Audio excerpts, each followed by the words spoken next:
Welcome all in ICT को for you channel. ICT को for you channel में आप सभी का स्वागत है। मैं कृपेश नायक आईसीटी को फॉर यू चैनल में आप सभी का स्वागत करता हूं। जैसे कि आप सभी जानते हो, आईसीटी को फॉर यू चैनल ने अभी तक सेक्शन ए और बी का बोर्ड का 2018 से लेके मार्च 2020 और अगस्त 2020 के पेपर को आपके इसी चैनल के ऊपर लॉन्च कर दिया है। अब सेक्शन डी और उसके बाद सेक्शन सी की हम बात करेंगे। सबसे पहले 2018 के पेपर के अंदर हमने 2018 के पेपर के अंदर मार्च के सेक्शन बी के अंदर जो आप सभी जानते हैं 3 मार्क्स के क्वेश्चन पूछे जाते हैं, उसका हम यहाँ पे डिस्कशन करेंगे। वीडियो एंड तक देखना। जिन्होंने सब्सक्राइब किए हैं उन सभी का हम शुक्रिया अदा करते हैं, और जो नए व्यूअर्स है उनके लिए www.ictco4u चैनल आप जैसे ही टाइप करोगे गूगल पे आपको ऐसा स्क्रीन देखने को मिलेगा, और आप भी सब्सक्राइब करके ये जो बेल बटन है बेल बटन पर क्लिक करना, ताकि आपको भी नोटिफिकेशन मिलते रहे। इकोनॉमिक्स रिलेटेड जो भी अभी तक हमने जो भी बनाए हैं उनका भी आपको जानने का मौका मिल सके। Let's begin with our March 2018 board paper on this section d here. Section a and section b section e are completed stream commerce, that is arts and commerce general stream, English medium, Gujarat board. एक अच्छे से coat के साथ हम start कर रहे हैं। हमारा जो भी यहाँ पे मोटिवेशनल कोट है, कामयाब होने के लिए खुद की मेहनत पर विश्वास करना होता है, किस्मत तो जुए से आजमाए जाते हैं। यानी हमें खुद मेहनत करके आगे बढ़ना है, हमें किस्मत पे नहीं छोड़ना चाहिए। हाँ, सब कुछ मेहनत करने के बाद फिर हम ऐसा सोचे कि चलो अब जो भी है वो देखा जाएगा, वो लक पे छोड़ देते, वो बात अलग। मगर पहले से किस्मत में होगा तो मिलेगा, ऐसा करना हमारे लिए अच्छा नहीं है। और दूसरा, लास्ट के अंदर हम आपको कैसे प्रेजेंट करने हैं डेटा को, जैसे आपको सेक्शन बी के अंदर 3 मार्क्स के अंदर कौन कौन से पॉइंट याद रखने हैं, याद रखने का तरीका कौन से, हर एक पॉइंट के अंदर, हर एक क्वेश्चन के अंदर हम पॉइंट के से आगे जाएंगे, ताकि आपको पता चले कि पैराग्राफ वाले क्वेश्चन तो उसके अंदर भी अगर पॉइंट अगर दिमाग में है तो आप अच्छी तरह से उसका आंसर दे पाओगे। तो सबसे पहले हम स्टार्ट कर रहे हैं सेक्शन डी का जो पेपर है आपके सामने। सबसे पहले सभी क्वेश्चन आपके सामने है। ये टोटल 9 क्वेश्चन के अंदर और में 2 क्वेश्चन पूछे थे, यानी टोटल 11 क्वेश्चन में से आपको 9 लिखने हैं। जो जुलाई 2021 की एग्जाम देने वाले हैं, जो कोविड-19 की वजह से अभी तक एग्जाम नहीं दे पा रहे हैं, उनके लिए काफ़ी इंपॉर्टेंट है कि आपको जनरल ऑप्शन मिलेंगे। जनरल ऑप्शन यानी 11 में से कोई भी 9 जो आपको सेक्शन डी के अंदर फॉर्मूला दिया गया है उसके हिसाब से आपको चलना है। दूसरा, क्वेश्चन आंसर जो भी है उनके मार्क्स भी जो ग्रुप में है उसके हिसाब से आपको देने हैं। दूसरा, एक बात समझ लेनी है आप सभी को कि जो बाकी के व्यूअर्स है उनको अगर कोविड-19 के जो बेनिफिट है वो नहीं है तो ध्यान में रखना। आपको पूरा वीडियो और पूरे क्वेश्चन को आप ध्यान में रखना। बाकी के जो 30% अगर लेस हुए तो उसको भी हम ध्यान में रखेंगे और उसके हिसाब से हम आगे बढ़ेंगे। तो लेट्स स्टार्ट। ये क्वेश्चन आपके सामने पहला क्वेश्चन है, ये रहा। Explain the uses of computer technology in the study of economics. ध्यान में रखना, काफी इंपॉर्टेंट क्वेश्चन बार बार पूछे गए, ये कैसे क्वेश्चन को छोड़ना नहीं है।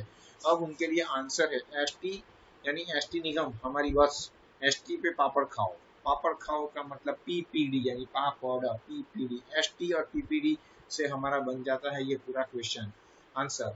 For S that is called for storage, T that is called for using a tool, P that is called for presentation, P that is called for processing and D that is called for drawing diagram and graph। तो ये point से थोड़ा बहुत आपको 2-3 line लिखनी पड़ेगी, थोड़ा justification हमें करना पड़ेगा, तब जाके आपको अच्छी तरह से ये सभी जो पॉइंट्स है उनका 3 मार्क्स मिल सके। यानी ये पॉइंट है, पॉइंट के अंदर आपको 1-2 लाइन लिखनी है और आपको आंसर मिल सकते, पूरे मार्क्स मिल सकते। तो एस टी पे पापड़ खाओ का मतलब ये है कि स्टोरेज से हो, और टी से यानी टूल्स, और पी से यानी प्रेजेंटेशन, और पी से प्रोसेसिंग, और डी से drawing diagram and graph. Explain the use of computer technology in the study of economy, यानी इकोनॉमी की स्टडी करते वक्त कंप्यूटर टेक्नोलॉजी कैसे यूज होती है। तो स्टोरेज के लिए, टूल्स के लिए, प्रेजेंटेशन के लिए, प्रोसेसिंग के लिए, ड्राइंग के लिए हमें यूजफुल होती है। Now next is explain the meaning of determinants of HDI. HDI के डिटरमिनेंट्स कौन कौन से वो हमें ध्यान में रखने हैं।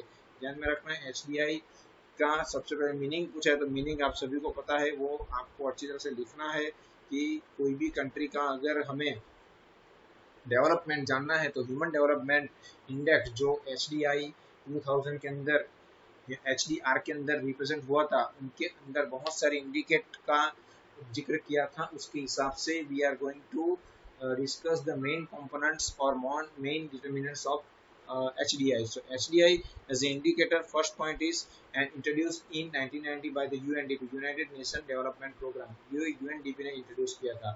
It present as a measure of the development. Development कितना हो रहा है? अगर HDI is more, then we can find out that there is an increment in the development. If there are HDI is going down, then there is no increment or decrement in the development. So one of the measuring role of the HDI is there. Value of HDI always between 0 to 1.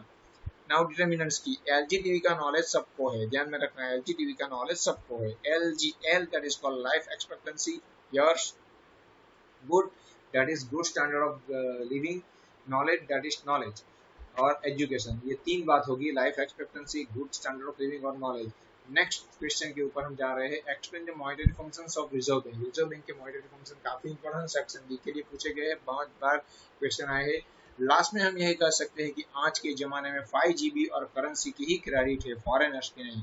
Last हम यही कह सकते हैं, आज के जमाने में 5GB और करेंसी की ही क्रेडिट है। Last that is lender of last resort, then government that is bankers to the government. जी का मतलब जी यानी जीबी का, ये जीबी है। 5GB का मतलब यहाँ पे bankers to the government. B that is bankers bank.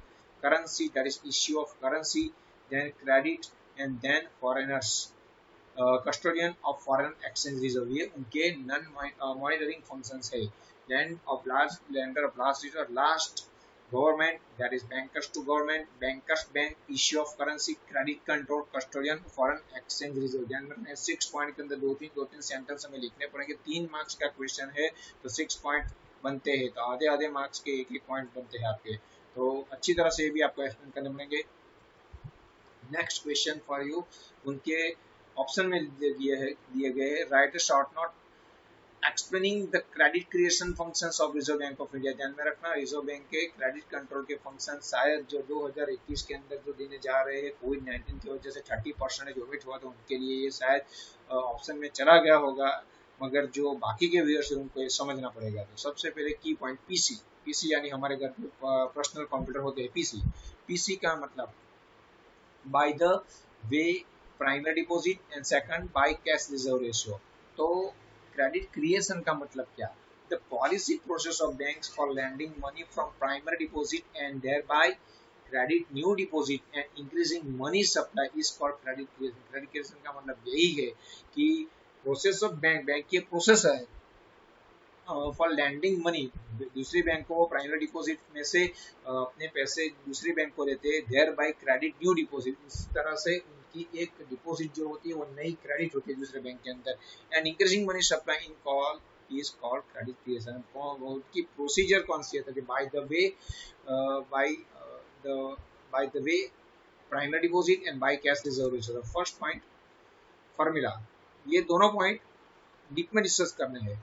Deep में कैसे डिस्कस करने हैं उनकी एक लिंक हम वीडियो के एंड में कमेंट बॉक्स के अंदर डालेंगे, ताकि आपको पता चलेगा कि अगर उनको हमें एक्सप्लेन करना है तो एक्सप्लेन के अंदर कौन कौन से पॉइंट ध्यान में लेंगे। तो पूरा वीडियो आप देखना, वीडियो के एंड में कमेंट बॉक्स के अंदर आपको एक मिल सकती है पूरे वीडियो की लिंक, तो वो भी एक ध्यान में रखना। नेक्स्ट फॉर्मूला है उनका CR यानी क्रेडिट कैश रिजर्व रेशियो का मतलब है PRDE into 1 divided by CR, PRDE primary deposit into 1 divided by CRR cash reserve ratio। For example, if primary deposit is 1 lakh, CRR equal to 20%, then CR that is credit creation equal to 1 lakh primary deposit into 1 divided by CRR 20%, that is 20 by 100, that is called 0.20। आप सभी maths के student हो, आप सभी जान के आए हो कि 20% का मतलब 20 by 100 एंड दैट इज 0.20। तो 1 लाख को 1 से मल्टीप्लाई करके 0.20 से हम डिवाइड करेंगे, दैट इज 5 लाख। तो 5 lakh it is known as credit creation. So ये सभी पॉइंट आपको ध्यान में रखने हैं। एक तो by the way of primary deposit, एक बैंक दूसरी बैंक को देगी, दूसरी बैंक तीसरी बैंक को देगी, कैश रिजर्व रेशियो अपने पास रखेगी, बाकी का वो डिपॉजिट लैंडिंग करेगी। तो ऐसे नए डिपॉजिट बनती जाएंगे, that is cash credit credit creation function by cash reserve ratio. अगर रिजर्व रेशियो अगर कम 10% अगर होगा तो यहाँ पे हमें 100% CR क्रेडिट वेरिएशन बढ़ने के चांसेस लगेंगे, क्योंकि 0.10 से अगर हम डिवाइड करेंगे तो उसका मल्टीप्लिकेशन ज़्यादा होने के चांसेस रहेंगे। What are the causes of unemployment in India? Explain 6 point काफी इंपॉर्टेंट है। सेक्शन ई के लिए बार बार पूछा गया है। सेक्शन डी में अगर आता है तो हर एक पॉइंट को थोड़ा सा जस्टिफिकेशन देना है। डीप में बहुत ज्यादा ई सेक्शन की तरह हमें यहाँ पे नहीं लिखना है। बी सेक्शन है, 3 मार्क्स का क्वेश्चन है, 6 पॉइंट है, तो 6 पॉइंट को ही हमें डिस्कस करना है। मगर टोटल 4 ऐसे 8 to 11 पॉइंट है। तो पहले 4 को याद रखने का तरीका, high rise low capital, high rate of population, second, slow rise in employment opportunity, third, low rate of savings and investment, capital intensive production technique, ये 4 पॉइंट है। दूसरी 4 की एजुकेशन का इंफ्रास्ट्रक्चर मजबूत होगा तो इनसफिशिएंसी दूर होगी और मैन पावर बढ़ेगा। यानी एजुकेशन के इंफ्रास्ट्रक्चर को मजबूत करना है तो ही इनसफिशिएंसी जो हम भुगत रहे हैं वो दूर होगी और हमारा जो मैन पावर है वो बढ़ सकता है। कि अगर याद है तो first point is education, lack of vocational education, infrastructure, lack of infrastructure facility, insufficiency, that is insufficiency of public sector and manpower planning, that is lack of manpower planning। ये 4 पॉइंट और बाकी के 3 पॉइंट जो है हमारी company के mobile के tower agriculture के फील्ड में भी पकड़े जाते हैं, क्योंकि हम जो मोबाइल लेते हैं, हमारे जो टावर होते हैं उस पर हमें गर्व है। तो वो एग्रीकल्चर में भी जाओ तो कोई भी फील्ड में, अदर फील्ड में भी जाओ तो भी पकड़े जाएंगे। तो mobile, that is low mobility of work of agriculture, that is negligence towards the agriculture and other, that is other causes. तो ये 3 पॉइंट, 4 पॉइंट और 4 पॉइंट करके 11 पॉइंट में से कोई भी 6 पॉइंट जो आपको अच्छे तरह से आते हैं आप लिख सकते हो। पॉइंट के अंदर क्या लिखना है, I have shared my link on the comment box so that you can find out from the chapter and you can explain it.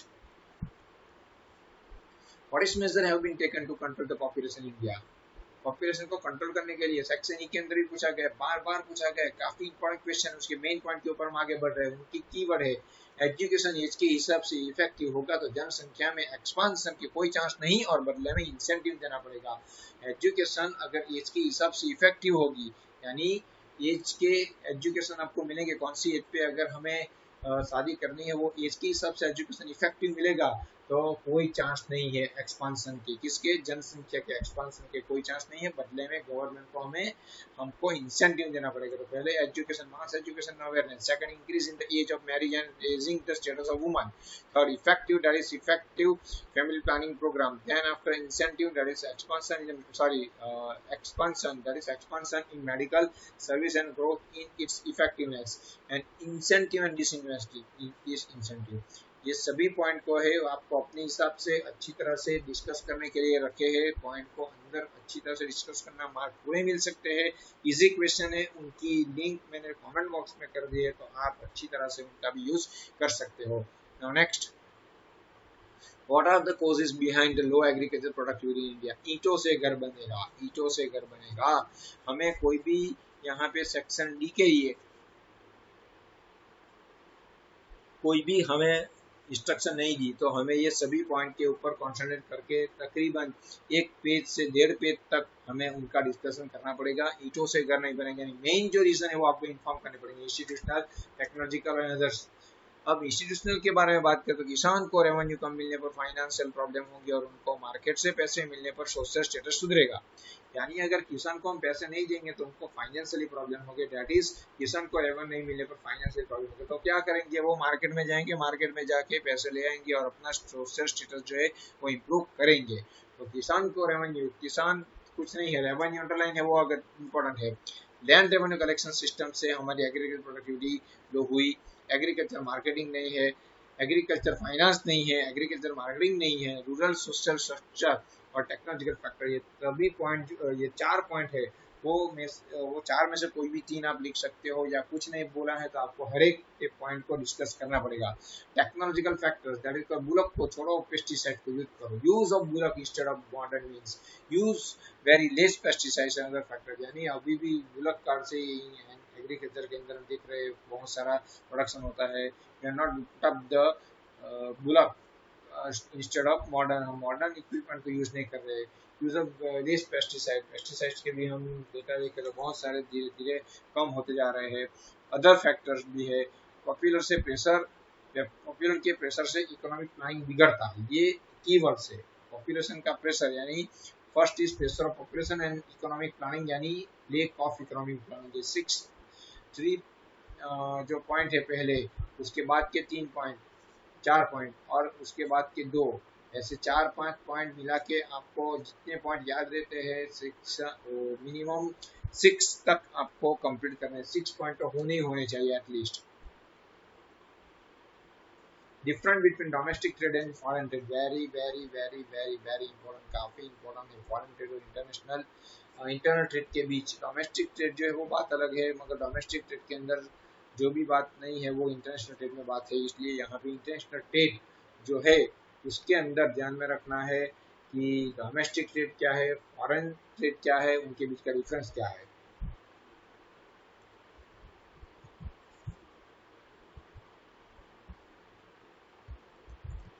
तो अगर फॉरेन ट्रेड कीवर्ड है, अगर आप फॉरेन ट्रेड करें तो लैंग्वेज अलग होगी, ट्रांसपोर्ट कॉस्ट ज़्यादा होगा और करेंसी की साइज बड़ी होगी, मगर कंपटीशन से ग्राहक को एडमिनिस्ट्रेटिव में काफ़ी सेटिस्फेक्शन मिलेगा। अगर आप बाहर से इंटरनेशनल ट्रेड, आप सभी जानते हो कि यहाँ से हम दूसरे कंट्री के साथ जो करते हैं वो फॉरेन ट्रेड है।